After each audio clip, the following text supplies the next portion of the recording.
Many riders believe adventure motorcycles are a fairly modern concept, but this is simply not true. Since the very first motorcycles were manufactured, adventure riding has been a part of motorcycling. The real story of using a motorcycle for adventure touring has roots extending right back to the early 1900s, when in 1912, Carl Stearns Clancy began his motorcycle trip to circumnavigate the world on a 7 horsepower, 934cc Henderson inline 4-cylinder. He travelled approximately 29,000 kilometres. Then there was revolutionary Che Guevara, when as a young medical student in the 1950s, he travelled throughout South America on a beat-up 1939 model 500cc Norton Model 18. Lastly, another great example was Ted Simon, who travelled the world for 4 years on a 500cc Triumph Tiger T100. If you want to know more about Ted, watch this doco on the channel. Of course, none of these bikes even resemble a modern so-called adventure bike, which these days are quite often more about styling than practicality.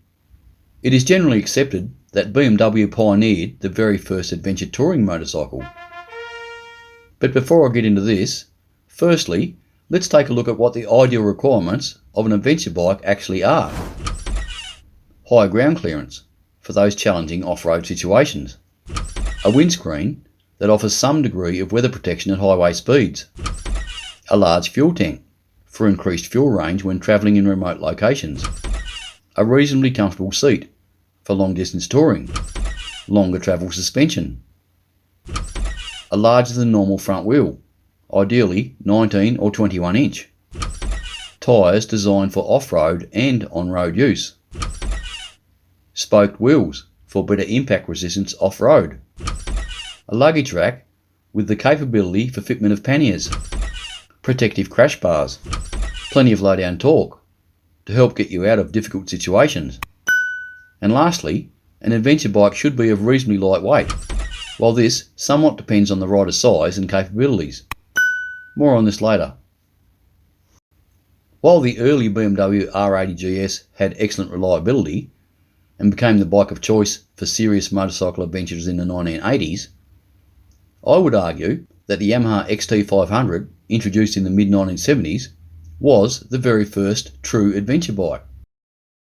With its very reliable single-cylinder 490cc engine that produced around 28 horsepower, it was this bike that won the very first Paris-Dakar race in 1979. Matter of fact, it finished first and second, and the following year it filled the first 4 positions, beating the very first and larger capacity 800cc BMW into 5th place. It produced around 38 Nm of torque at just 5,500 RPM. This, combined with its 21-inch front wheel and 18-inch rear wheel, made it very capable off-road, and a well-tuned one could easily do 145 km an hour. While it only had drum brakes front and rear, the bike only weighed 138 kilos. So while the brakes weren't outstanding, they worked good enough. Off the showroom floor, the bike only had a tiny fuel tank, but if my memory serves me correctly, the XT500 was the very first motorcycle that long-range aftermarket fuel tanks were available for, making this bike the perfect long-distance adventure bike. Now that I've got my own opinion out of the way, let's have a look at the bike that most people consider to be the very first adventure bike, the BMW R80 GS.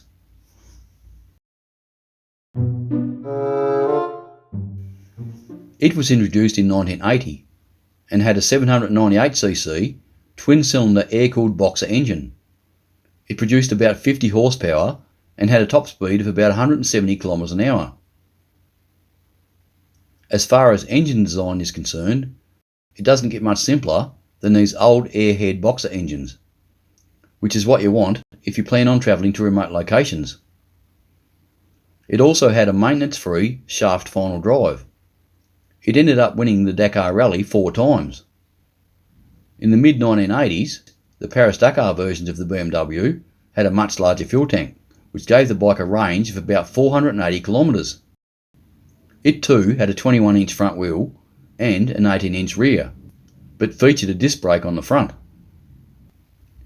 It was the largest capacity dual-purpose motorcycle by quite a big margin at that time, but its dry weight of just 167 kilos is substantially less than today's heavyweights, making this old girl very manageable off-road.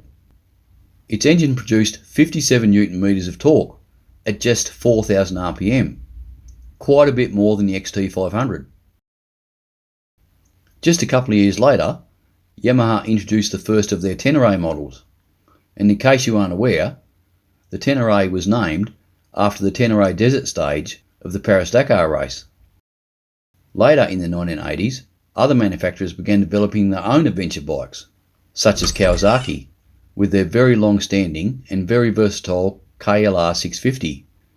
This bike has a bit of a cult following, which is mainly due to its bulletproof engine and extreme versatility, while Honda had their Africa Twins and the Transalp. It was around this time that the controversial Beaks started to make an appearance. Some riders believe these Beaks serve a practical purpose, while others believe they are just a styling exercise. And I don't want to get into it, but I do think it really depends on whether you're a fan of Sesame Street. Suzuki also released their version. It was a huge 727cc single cylinder. Thus, the adventure bike segment had spread worldwide. Then in the early 1990s, Cagiva released their version, and it was a monster, and aptly named the Cagiva Elephant. Back then, Cagiva used to own Ducati, and this bike had the 904cc L-twin engine from the Ducati 900SS. The fuel-injected version of the Elephant produced 72 horsepower, and it weighed 185 kilos, with a seat height of 900 millimeters. Changes were made to subsequent models, and the seat height was reduced substantially. I wonder why. The electronic fuel injection was replaced with carburetors, meaning the power dropped slightly to 68 horsepower, and the gearbox was increased to a 6-speed from the original 5. Twin front discs were also fitted. Compared to other adventure bikes at the time, the Cagiva was easily the quickest. Yamaha's Tenere range then expanded with their first twin cylinder, and the XTZ 750 Super Tenere was released. Its 750cc parallel twin engine featured liquid cooling and 5-valve heads. Then in the mid-1990s, Yamaha released my personal favourite, the XTZ 660 Tenere. Now before you get your knickers in a knot, I'm not saying this is the best adventure bike of all time, I'm just saying that it's my favourite. This bike weighed just 171 kilos, and it had a 20-litre fuel tank which gave the bike an excellent fuel range, and even full to the brim, the bike still weighed under 200 kilos. Its flat seat didn't lock you into just one position like some other bikes, and although it was still quite high, at 865 millimeters, it was narrow at the front, making it easy to get your feet down. Its 659cc liquid-cooled 5-valve single-cylinder engine produced 48 horsepower and 57 Newton meters of torque. It would easily do the ton. In my opinion, they just don't make many adventure bikes as good looking and as functional as what this one is. But overall, adventure bikes were slowly growing in engine capacity and size, and by the early 2000s, the BMW Boxer was now 1,130 cc's, and it had a dry weight of 249 kilos. It's no wonder that Ewan McGregor and Charlie Borman had so much trouble keeping their bikes upright on their motorcycling adventure the long way round. The problem is with that kind of mud and stuff, they're just so heavy and so difficult to manage. Then when the cameraman's BMW chucked it in, and they bought him a much smaller and lighter Russian-made IMZ 350cc two-stroke. Whereas Claudio on his little Russian bike just went scooting past. I tell you, this machine does the trick. It does the trick. It's much easier because it's lighter. Even if you have a wobble, you can hold it with your legs. These huge BMWs, you know, once you get a wobble, that's it. It's the end of it. You're on the ground. As much as I loved that series, one thing which I found quite annoying was when KTM refused to supply them with free bikes and they started carrying on like pork chops. If they wanted KTM so bad, why didn't they just buy them as any normal rider like you and me would have had to do? If they did, they mightn't have struggled anywhere near as much as they did, because the KTM 640 Adventure was 91 kilos lighter than the BMW's, and it also had a 21-inch front wheel, as opposed to the BMW's 19-inch. Today, adventure bikes are a major motorcycling marketing category that appeals to the masses. But many of these new models fall far short of what the original intent of what an adventure bike should be. They are just too big, too heavy and too expensive for serious off-roading. Just as an example, let's look at the new Triumph Tiger 1200 Rally Explorer.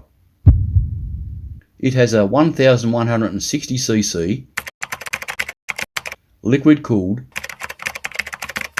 12-valve double overhead camshaft inline triple-cylinder engine. It produces 148 horsepower and 130 Newton meters of torque. Its seat height is between 875 and 895 millimeters, and its dry weight is 249 kilos. It has 6 different riding modes. Does anyone actually need 6 different riding modes?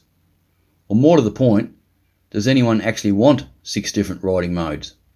I'd be interested to hear your opinions in the comments. Then there is the new KTM mode called Demo Mode, where you get all the electronic features your bike already has on board for the first 1500 kilometres, then all of a sudden they expire and you have to pay extra money to have them re-enabled. If you're travelling to remote locations, electronics can be a bad thing. If they fail or they get wet, you're basically fucked. Take a look at this clip.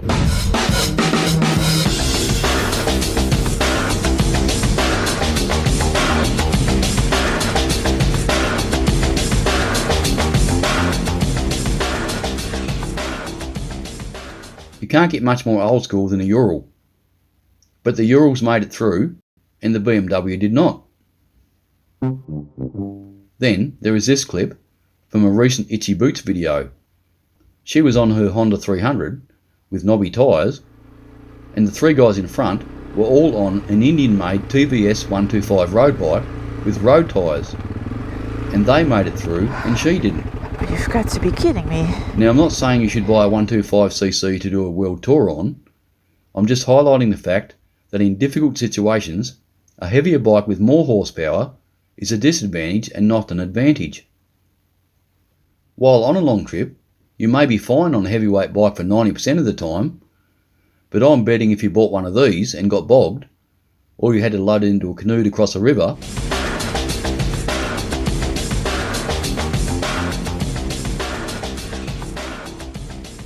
you would find life a lot easier on something like this, a DR650. And you can buy 3 of these for the price of 1 of these. They have been making these bikes for ages, but you don't often hear much about DR650s because they're not big and they're not fast. But there's not many places you can't go on a Suzuki DR650.